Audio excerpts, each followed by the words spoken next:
We are moving into the section message passing under the topic inter-process communication. So, message passing provides a mechanism to allow process to communicate and to synchronize their actions without sharing the same address space. So, before this topic, I have we have discussed about the topic shared memory, and there we have discussed about the address space, sharing the same address space. But over here we do not use this concept of sharing the same address space. A message passing facility provides two operations. The first one is send and the second one is receive message. Send message and receive message. If process P and Q want to communicate, they must send message to and receive messages from each other, and a communication link must exist between them. So rather than sharing the same address space over here, we have two processes which one process, so one process will send a message, another process will receive a message, and there is a communication link existing between them. So, firstly, we will be studying about direct communication and indirect communication. So let's discover that topic. So first one is name. Process that want to communicate must have a way to refer to each other. So in order to communicate, they may have to refer to each other.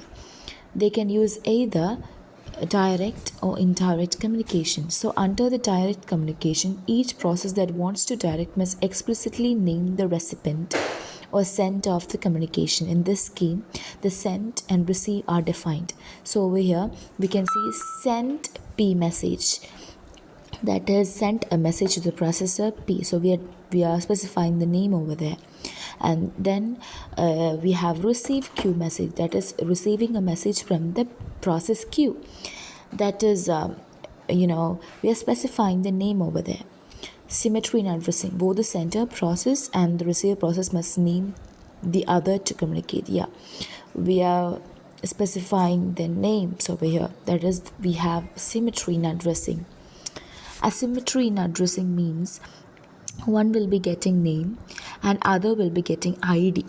So over here you can see send P message, sending a message to the process P, then receiving a message from any process. That's why it's given as ID comma message. Here only the sender names the recipient. The recipient is not requiring the name of the sender. In indirect communication, the messages are sent and received from mailboxes or ports. So over here, we are receiving and sending the messages from the mailboxes. Okay, send a comma message, sent a comma message, receive a comma message, receive from the mailbox. See that A is the mailbox.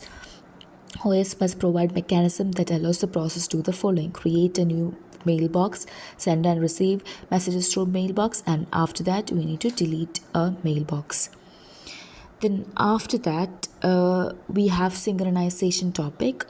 Synchronization, message passing may be either blocking or non-blocking, also known as synchronous and asynchronous. That is, sometimes it blocks, otherwise it won't block. So we have blocking sent.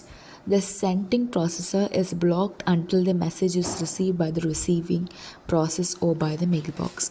That is, the sending processor is blocked until the message is received by a receiving. So if a sender sends something, it will not send further until that receiver has received what the sender has sent. Okay, non-blocking send means the sender process sends a message and resumes the operation. It will not block itself. It sends. It keep on sending. That is not a non-blocking send. And after that, it is block receive. The receiver blocks until a message is available. That is, it will block itself until a message is available. And the receiver retrieves either a valid message or not. That is, it keep on receives. It doesn't look if it is valid. It's a message or it's a null. So it's keep on receiving it. And after that we are moving on to the buffering section. Whether communication is direct or indirect, messages exchanged by the communicating process reside in temporary queue. Such queue can be implemented in three ways. So we can implement through three ways. The first one is zero capacity. The queue has a maximum length of 0, thus the link cannot have any messages waiting in it. In this case, the sender must block until the recipient receives the message. That is, after receiving one message only, that is, a sender should send a message and the receiver should receive that message. Until then, it should not send any other messages. That is, zero capacity has maximum length of 0. That is, the link cannot have any messages waiting in it. And the next one is queue has a finite length n, so that is bounded capacity. Thus almost n messages can reside in it. For example, 5 messages can reside in it. If the queue is not full, when a new message is sent, the message is placed in the queue and the sender can continue execution without waiting. The link's capacity is finite.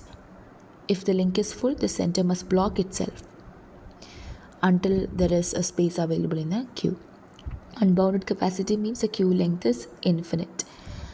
Thus, any number of messages can wait in it.